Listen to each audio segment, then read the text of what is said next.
Maiso Jenar mendengarkan cerita Roro Wilis itu dengan penuh haru. Rupanya kegersangan hati gadis yang mendorongnya untuk menempuh jalan yang sangat berbahaya, mencari kakeknya sekedar untuk dapat menyangkutkan cinta serta harapannya. Mungkin ia mengharapkan kakeknya suka kembali ke kampung halaman untuk bersama-sama hidup dalam suasana yang hanya dapat dikenangnya kembali. Tapi meskipun Maiso Jenar dapat ikut serta sepenuhnya merasakan betapa keringnya hidup tanpa sangkutan cinta, namun ia tidak dapat berbuat sesuatu untuk menenangkan hati gadis cantik itu. Oleh karenanya ia menjadi gelisah sendiri. Perlahan-lahan ia berdiri lalu berjalan mundar-mandir tanpa tujuan. Sementara itu matahari telah hampir menyelesaikan perjalanannya yang sunyi mengarungi langit. Cahayanya yang masih ketinggalan nampak gemerlapan di atas punggung-punggung bukit. Maiso Jenar masih saja berjalan mundar-mandir dengan gelisahnya. Dalam hatinya berkecamuk perasaan heran yang tiada habis-habisnya. Bagaimana mungkin seorang ayah dapat melupakan putrinya hanya karena seorang perempuan yang tak dikenal asal-usulnya, sehingga ia telah melepaskan hari depan gadisnya serta hari depan garis keturunannya. Berapa saat kemudian ketika Roro Wilis telah menjadi agak tenang, Maiso Jenar pun segera mempersilakannya untuk berjalan kembali. Sebab bagaimanapun Maiso Jenar masih mengharapkan untuk dapat menjumpai seseorang di daerah ini. Perjalanan di daerah ini tidaklah sesulit berjalan di hutan. Mereka hampir tidak pernah menemui rintangan-rintangan yang berarti. Setelah mereka berjalan beberapa saat, tiba-tiba Maiso Jenar berhenti. Matanya mandang ke satu arah dengan tajamnya dan sejenak kemudian ia melompat berapa langkah, lalu berjongkok mengamati sesuatu. Roro Wilis terkejut bercampur heran melihat tingkah laku Maiso Jenar. Ia pun segera berlari dan ikut serta mengamati arah yang sama. Tapi ia tidak melihat sesuatu, karena itu dengan herannya ia bertanya, "Tuan, adakah Tuan melihat sesuatu?" "Roro Wilis, lihat rumput-rumput ini," jawab Maiso Jenar. Roro Wilis memandang rumput yang ditunjuk oleh Maiso Jenar itu dengan seksama, tapi ia tidak melihat sesuatu apapun. "Ada apa dengan rumput-rumput itu?" tanyanya. "Lihatlah, rumput ini rebah dan patah-patah. Lihat di tempat itu juga terdapat hal yang sama. Juga di sebelah sana dan sana, kau tahu artinya? Apalagi di tempat yang tanahnya agak gembur ini." Rupanya otak Roro Wilis pun tidak begitu tumpul sehingga ia berteriak menebak, "Telapak kaki manusia." "Ya," sahut Maiso Jenar. "Telapak kaki yang masih agak baru, pasti seorang baru saja melewati daerah ini. Mungkin ia adalah penduduk daerah Piritan ini. Atau mungkin..." Maiso Jenar tidak melanjutkan perkataannya, tetapi Roro Wilis dapat menangkap kelanjutannya. "Mudah-mudahan bukanlah penjahat-penjahat itulah yang sengaja dikirim untuk mata-matai perjalanan kita," katanya. Perlahan-lahan Maiso Jenar berdiri tegak. Otaknya bekerja keras untuk mencoba menebak siapakah kira-kira yang meninggalkan bekas tapak kaki yang masih segar itu. Menurut pendapatnya ada 4 kemungkinan, yaitu penduduk setempat, Joko Suko, Pasingsingan, atau Ki Ageng Pandanalas. Diam-diam ia membandingkan telapak kaki itu dengan telapak kakinya sendiri. Ternyata telapak kaki itu agak lebih dalam. Menurut pendapatnya pastilah orang itu adalah orang yang gemuk sekali, atau orang yang membawa beban agak berat. Tiba-tiba terlintaslah dalam benaknya bahwa Pasingsingan adalah kemungkinan yang paling dekat. Bapak Singsingan dalam perjalanannya kembali ke Pasiraman mendukung Lowoijo yang terluka. Dan tidaklah mustahil kalau jalan ini dilewati, sebab arah perjalanannya sesuai dengan arah jalan ini. Maisojena ragu-ragu sebentar. Ia tidak ingin menggelisahkan hati gadis itu, karena itu ia menjawab, "Tidaklah begitu penting, Roro Wilis, tetapi sebaiknya kita beralih jalan." Roro Wilis mengerutkan dahinya, otaknya memang cukup cerdas, karena itu ia menjawab, "Kalau Tuan sampai menganggap perlu untuk menempuh jalan lain, pastilah ada sesuatu yang sangat penting. Katakanlah Tuan, supaya aku tidak usah menebak-nebak." Maisojena tidak dapat berbuat lain kecuali mengatakan segala sesuatu yang berkecamuk di dalam otaknya. Roro Wilis pun sependapat dengan pikiran itu. Maka mereka memutuskan untuk mencari jalan lain. Demikianlah mereka meninggalkan dan menjauhi jalan setapak yang paling mungkin dilalui orang. Mereka membelok ke arah selatan, menyusup gerumbul-gerumbul kecil menuju ke arah pohonan yang agak lebat di depan mereka. Mungkin di daerah itu terdapat mata air, atau tempat yang aman untuk bermalam, atau syukurlah kalau didiami orang. Ketika mereka sampai, ternyata tempat itu tidak juga ditinggali manusia. Memang di sana terdapat sebuah mata air yang mengalir air cukup deras dan ditampung dalam sebuah telaga yang hijau bening. Pada saat itu matahari telah sampai di garis cakrawala. Sinarnya sudah tidak lagi dapat menembus takbir gelapnya malam yang turun perlahan-lahan, tetapi pasti akan menelan bumi. Maisojena pun segera mengadakan persiapan untuk bermalam. Hanya untuk kali itu, menurut pertimbangan Maisojena, baiknya lah kalau tidak menyalakan api, meskipun Maisojena sadar bahwa andai kata bekas-bekas kaki tadi benar-benar bekas kaki Pasingsingan, pastilah ia tidak sengaja akan menjebaknya. Sebagai orang seperti Pasingsingan, apabila dikehendaki tentu tidak akan meninggalkan jejak sedemikian jelasnya. Meskipun demikian, Maisojena harus selalu tetap waspada. Dipersilahkan Roro Wilis untuk beristirahat, berbaring di atas tikar yang masih saja dibawanya kemana-mana. Sedang Maisojena sendiri duduk bersandar pohon sambil memperhatikan suasana di sekitarnya. Alam pun segera menjadi hitam. Untunglah bahwa bulan yang remaja menghiasi langit di antara taburan bintang-bintang, sehingga sinarnya yang remang-remang dapat menembus dedaunan yang tidak begitu lebat seperti lebatnya hutan. Mata Maisojena yang tajam itu selalu menembus keremangan malam untuk menangkap tiap-tiap gerakan yang mungkin mencurigakan. Tapi tiba-tiba saja mata itu terbanting ke tubuh seorang gadis cantik yang berbaring diam di depannya. Dengan demikian jantungnya berdesir cepat tanpa tersadar. Ia pernah bertemu, melihat dan berkenalan dengan puluhan bahkan ratusan gadis cantik.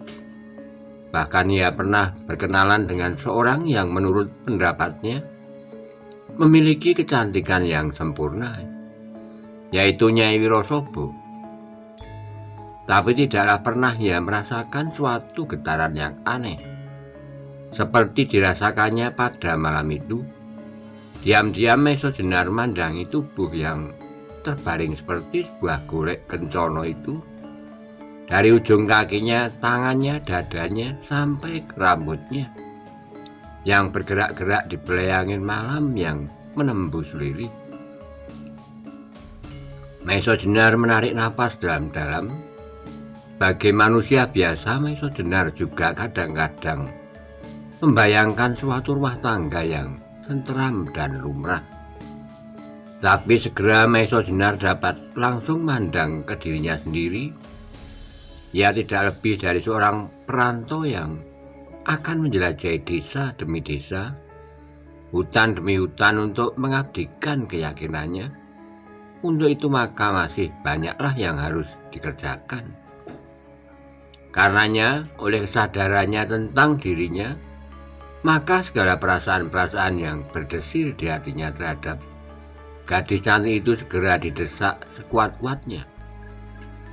Maka dengan serta-merta direnggutkannya pandangannya dari tubuh Roro Wilis dan segera dilemparkan kembali ke arah bayang-bayang daun dan ranting-ranting yang selalu bergerak-gerak, seolah-olah sedang menggodanya.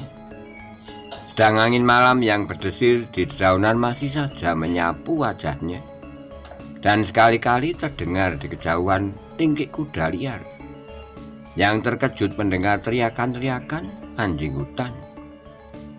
Dalam keadaan yang demikian, tiba-tiba saja ia terbanting kembali ke dalam suasana yang kini sedang dihadapi, suatu daerah asing yang diliputi oleh suasana yang membahayakan. Segera diangkatnya kepalanya serta diperhatikannya keadaan di sekelilingnya dengan seksama. Sebagai seorang yang mempunyai pengalaman yang luas, Maiso Jenar mendapatkan sesuatu firasat bahwa ada sesuatu yang mencurigakan. Mendadak telinganya yang tajam itu mendengar suara berdesir lambat sekali. Tapi Maiso Jenar sudah cukup mendapat gambaran bahwa seorang yang datang mendekatinya, orang itu pasti bukanlah orang yang mempunyai ilmu yang cukup tinggi. Sebab gerak serta pernapasannya tidaklah dikuasainya dengan baik. Karena itu sekaligus Maiso Jenar dapat mengetahui dari arah mana orang itu datang. Tapi ia tidak segera mengadakan reaksi apa-apa. Ia ingin mengetahui lebih dahulu apakah kira-kira maksud orang itu mengintainya. Karena itu ia tetap duduk di tempatnya serta bersikap seperti tak mengetahuinya. Meskipun dalam keadaan yang demikian ia sudah bersiaga untuk menghadapi segala kemungkinan. Suara berdesir itu pun semakin lama semakin jelas, serta suara tarikan napasnya semakin memburu pula. Tapi pada jarak tertentu suara itu tidak lagi maju. Rupanya orang itu baru mempersiapkan diri untuk menyerang. Mendadak Maiso Jenar terkejut ketika mendengar suara itu mundur dan menjauh. Segera Maiso Jenar tahu bahwa orang itu tidak bermaksud menyerang, tapi hanya mengintai saja.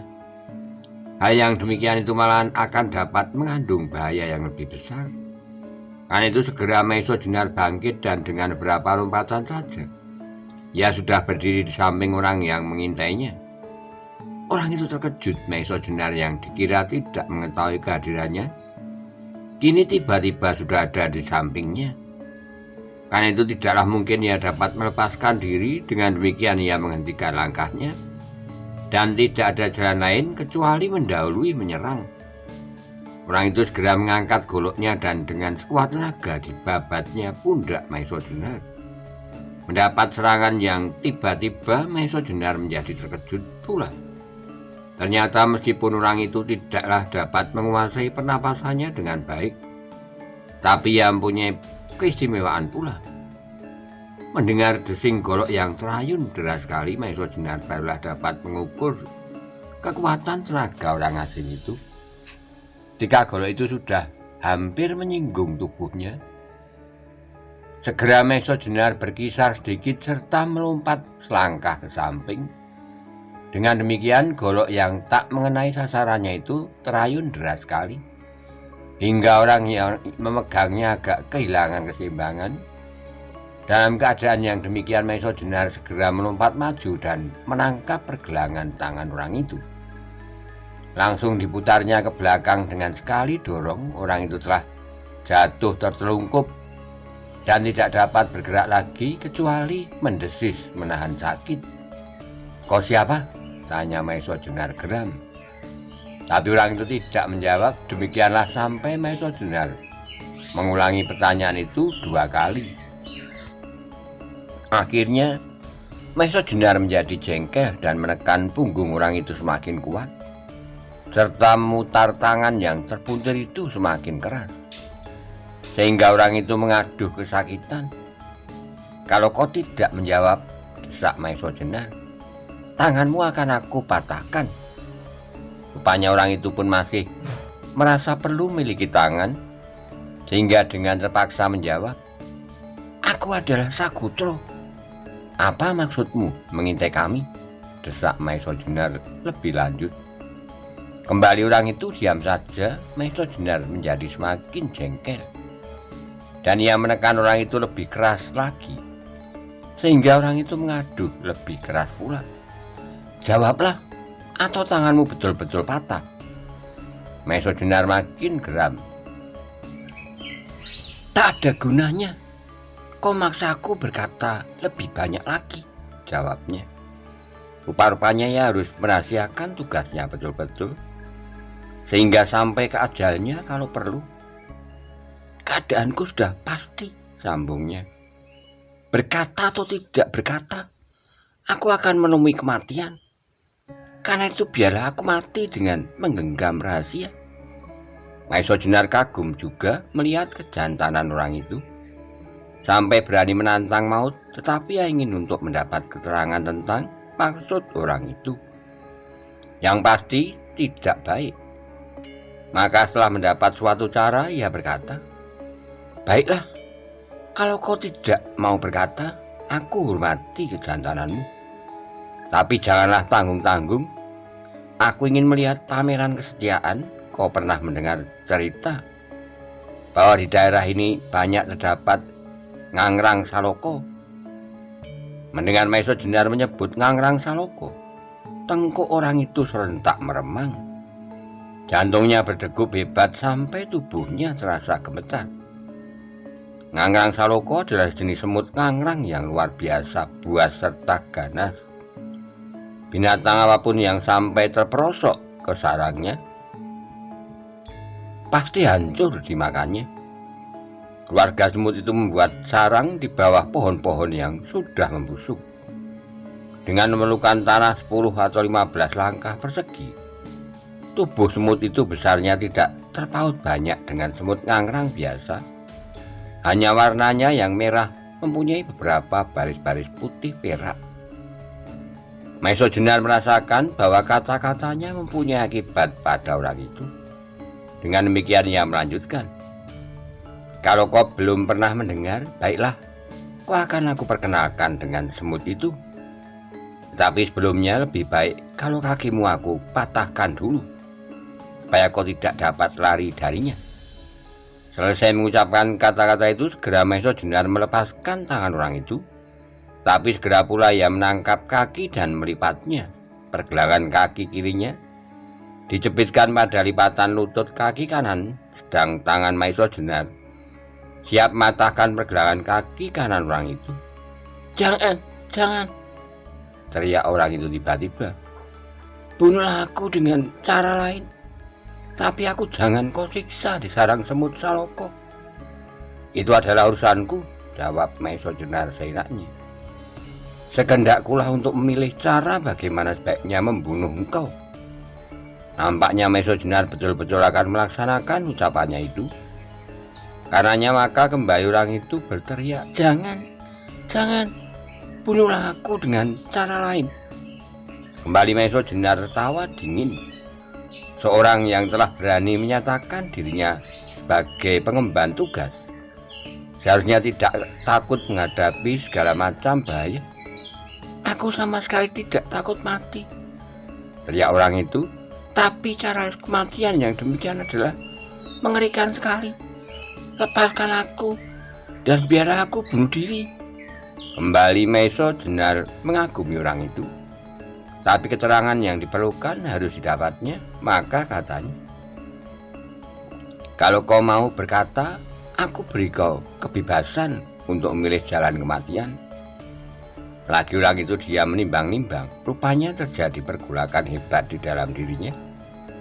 Baru ketika Maesa Jenar menekan pergelangan kakinya, ia berteriak, baiklah, aku berkata, asal aku dibebaskan dari sikisaan Ngangrang Saloko.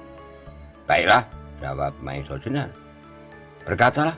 Lalu dilepaskannya pergelangan kaki orang itu, dan ia melangkah satu langkah surut Mengalami perlakuan yang demikian, orang itu ternyata sangat terkejut.